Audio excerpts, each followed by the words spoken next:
What Lorraine was just saying about Michael Jackson's accusers, because it has, of course, been called the documentary that could destroy his legacy. And after the second part of Leaving Neverland aired in America overnight, UK viewers get to see the programme tomorrow night. Well, it features Wade Robson and James Safechuck, who accused Michael Jackson of grooming and assaulting them when they were children, claims which the Jackson family say are completely false. As soon as the cop started asking me these questions, the first thing that came to mind for me was everything that Michael started saying to me when I was 7. You know, if anyone ever found out that we were doing any of these sort of things, these sexual things, that he and I would go to jail for the rest of our lives. It was terrifying. People think his music's great, so he's great. And then people grew up with him, too, because he was a star since he was a little kid. So to think that that person is doing the worst possible things to kids, you know, it's tough. Well, nearly 20 years ago, when I was editor of the Daily Mirror and Jackson was the biggest pop star in the world, I interviewed Michael on the phone for about 30, 40 minutes. And I found some of the tape of that interview, which in light of his allegations, I think makes for pretty, well, disturbing listening, depending on, I guess, your viewpoint about the allegations. Take a listen.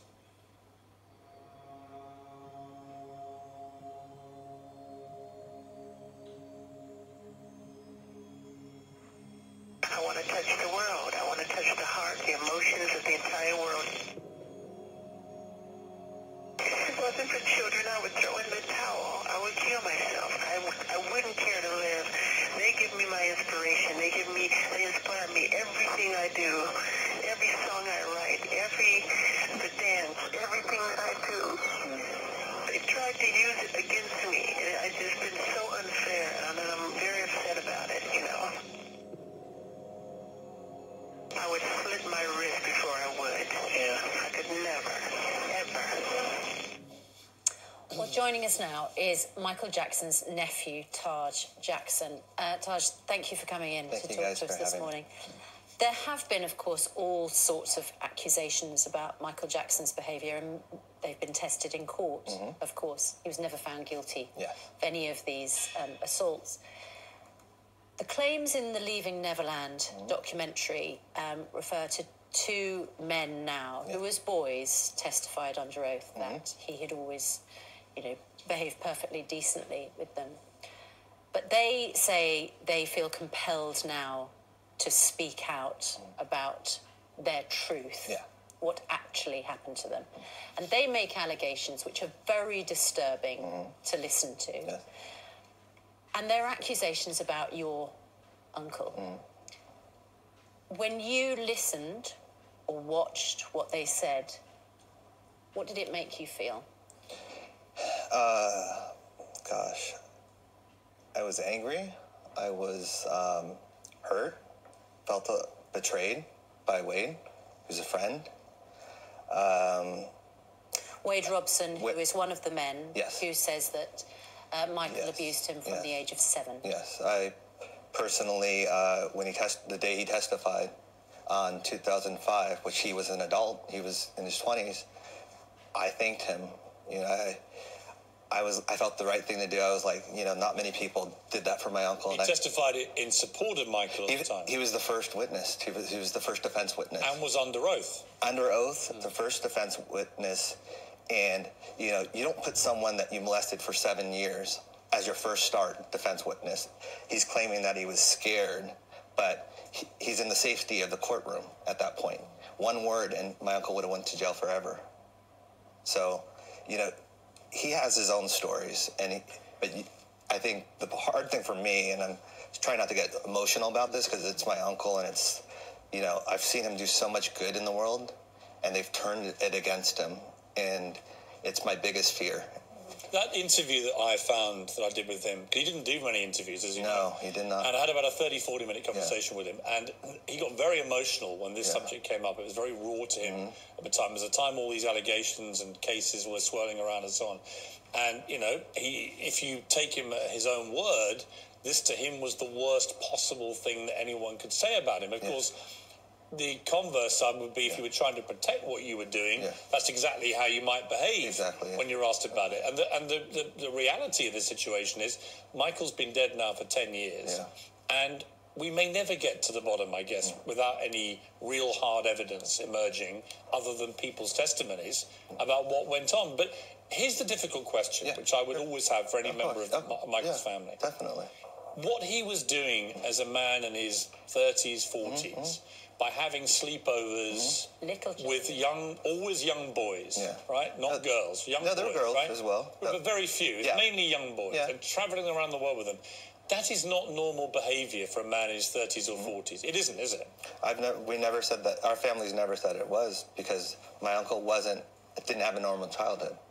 He never, he used to talk to us, because we were around that same age, that Wade was, and that same thing. He would ask us, what's a birthday party like? You're hanging out with all these friends. Tell me about it. What's it like? I didn't get to do that. Tell me about that. When my mom passed, all my friends went to Buckley. We all went to Havenhurst, hung out. You know what we did? We played hide and go seek. That's my uncle. What grown man in his 30s or 40s plays hide and go seek? It's like I guess somebody who, if you were playing devil's advocate here, was very cynically and deliberately creating a fantasy world which would protect people from getting to the truth about what he might have been up to with these kids. And also, that's what the cynic of course. But also the mothers of these two men say that was part of the illusion that was created for them, that they then took Michael under their wing as mothers, because he appeared to be, as you say, trapped in a sort of childhood. But the men say that was simply part of the grooming process. Well, my uncle was probably one of the most scrutinized people in the world, from the FBI investigating him for 10 years, to 300 pages of documents, to court cases, to everything else, to wiretapping. I mean, it would have to be the most elaborate scheme that the world's ever seen. Except, of course, again, playing devil's advocate. I think it's important with these it definitely is. Nobody knows what went on when that door shut. 100%. When he had these sleepovers with these boys as to what really went on. And what is disturbing when you watch the documentary is this sense that the door shut and really only Michael and these boys know what then happened. So you can have all the investigations you like. Okay.